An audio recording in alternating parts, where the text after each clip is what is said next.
degustar sabores y distinguirlos, respirar aromas, reconocer texturas suaves y rugosas, o sensaciones como el calor y el frío. Todo esto es posible gracias a la intervención de 3 sentidos: el olfato, el gusto y el tacto. A través de ellos podemos concretar el mundo, asimilarlo en toda su extensión, más allá de las imágenes y los sonidos. Seguramente puedes recordar olores, sabores y texturas que forman parte de tu experiencia de la vida. Pero ¿sabes realmente todo lo que debe suceder para que esas sensaciones lleguen hasta ti?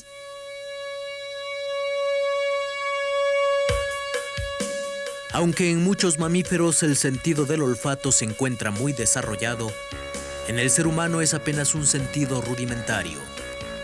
No obstante esta limitación, el olfato cumple funciones trascendentes en nuestra vida cotidiana, pues a través de este sentido podemos detectar la presencia de sustancias químicas. El epitelio olfatorio es capaz de reaccionar ante unas 50 sustancias aproximadamente. El receptor del olfato se localiza en las fosas nasales, 2 cavidades ubicadas en la nariz y separadas por el tabique nasal. Las fosas nasales se encuentran formadas por varios huesos de la cara y del cráneo, así como por algunas partes cartilaginosas. En el interior de cada fosa hay 3 salientes denominadas cornetes y 3 cavidades llamadas meatos. De acuerdo con su posición, los cornetes y los meatos pueden ser superiores, medios e inferiores. Las fosas nasales se encuentran tapizadas por la mucosa pituitaria. La mucosa pituitaria se divide en 2 regiones, la inferior, de color rojo, y la superior, de color amarillo. La región superior de la pituitaria es la única que puede percibir los olores, pues en ella se localizan los receptores del olfato. A dichos receptores llegan los estímulos de los aromas dispersos en el aire inspirado, como los gases y las partículas olorosas que se desprenden de ciertas sustancias sólidas. Para que los estímulos puedan actuar, se requiere humedad en la mucosa, condición que está asegurada por la secreción de las glándulas. Las prolongaciones de las células olfatorias forman nervios que se reúnen en una masa de materia gris. Esta masa, denominada bulbo olfatorio, se localiza dentro de la cavidad craneana. Desde el bulbo olfatorio se transmiten las impresiones hasta el lóbulo temporal del cerebro. En el cerebro, los olores se convierten en una sensación. A pesar de ser sumamente sensible, el olfato se adapta rápidamente a los estímulos. Durante el primer segundo en el cual se percibe un estímulo, los órganos olfatorios se adaptan a él en un 50%. Así, en un lapso muy breve, se encuentran acostumbrados por completo a un olor. Debido a esta capacidad de adaptabilidad, hasta los más desagradables olores presentes en el aire dejan de ser percibidos después de unos cuantos minutos. Algunos olores irritantes, como el del tabaco, disminuyen de forma momentánea la sensibilidad del olfato.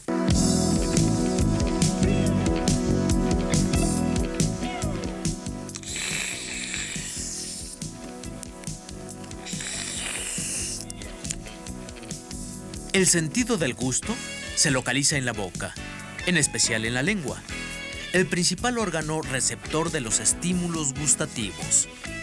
Sin embargo, en la percepción de esta clase de estímulos intervienen también el paladar, la faringe y las paredes interiores de las mejillas. La lengua es una masa de músculos estriados con gran movilidad. Se encuentra cubierta por una mucosa donde se localizan las papilas gustativas. En la mucosa hay glándulas que secretan una sustancia viscosa cuya función es lubricar el alimento.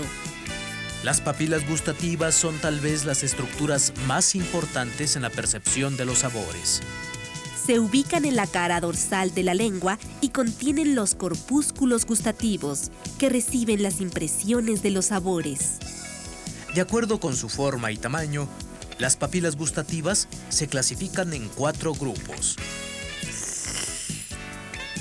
Las fungiformes, que tienen forma de hongo. Las calciformes, parecidas a un cáliz. Las filiformes, que son semejantes a un hilo. Y finalmente se encuentran las coroliformes, las cuales tienen forma de corola. Las papilas se hallan agrupadas en diversos sectores de la lengua y son las encargadas de percibir los sabores. Para poder efectuar esta función, es necesario primero que las sustancias se disuelvan en la saliva. Solo de esta forma pueden penetrar en las papilas. La manera en que se perciben los sabores varía de acuerdo con las diferentes regiones de la lengua. Los sabores dulce y salado se perciben mejor en la punta de la lengua, mientras que el amargo se percibe mejor en la base de este órgano y el agrio en los bordes. Los nervios que intervienen en el sentido del gusto son el glosofaríngeo y el lingual. El glosofaríngeo parte del cerebro y termina en la raíz de la lengua. El nervio lingual se distribuye en la parte anterior y lateral de la lengua. Entre el gusto y el olfato existe una correlación. Por ello, las sensaciones gustativas se acompañan siempre de las olfatorias. A esta correlación se debe que cuando se padecen resfríos o enfermedades respiratorias, el sentido del gusto se encuentre notablemente disminuido. Las sustancias irritantes embotan la sensibilidad gustativa, es decir, disminuyen su efectividad.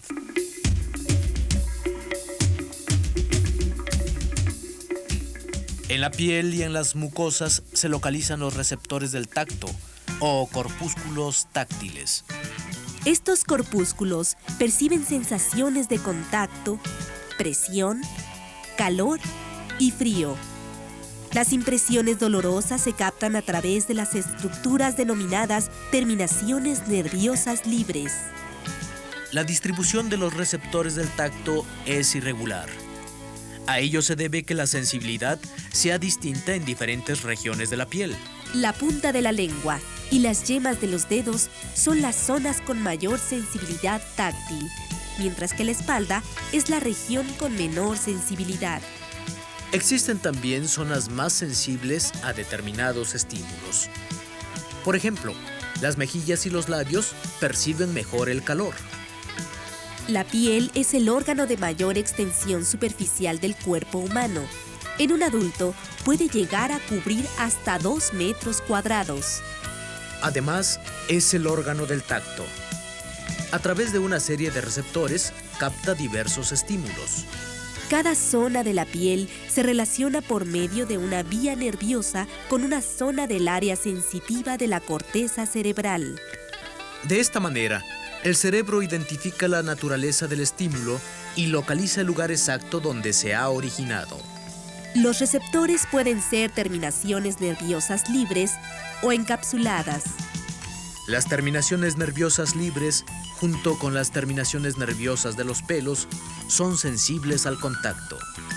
Al rozar un objeto, los pelos actúan como palancas que estimulan las terminaciones sensitivas.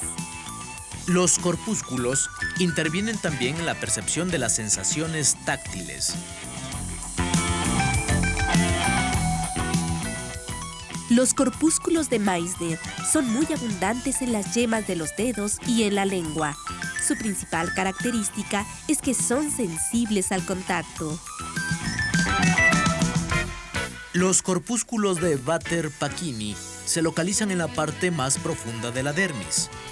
Son escasos y su función es captar las deformaciones de la piel. Son los encargados de percibir las diferencias de presión o de fuerza que se ejercen sobre la piel. Los corpúsculos de Krauss están ubicados en la superficie de la dermis y son sensibles a las bajas temperaturas. En otras palabras, son estructuras cuya función es transmitir la sensación de frío. Finalmente, se encuentran los corpúsculos de Ruffini. Se localizan a mayor profundidad que los corpúsculos de Krauss. Su función es captar y transmitir los aumentos de la temperatura. A estos corpúsculos se debe que podamos experimentar la sensación de calor.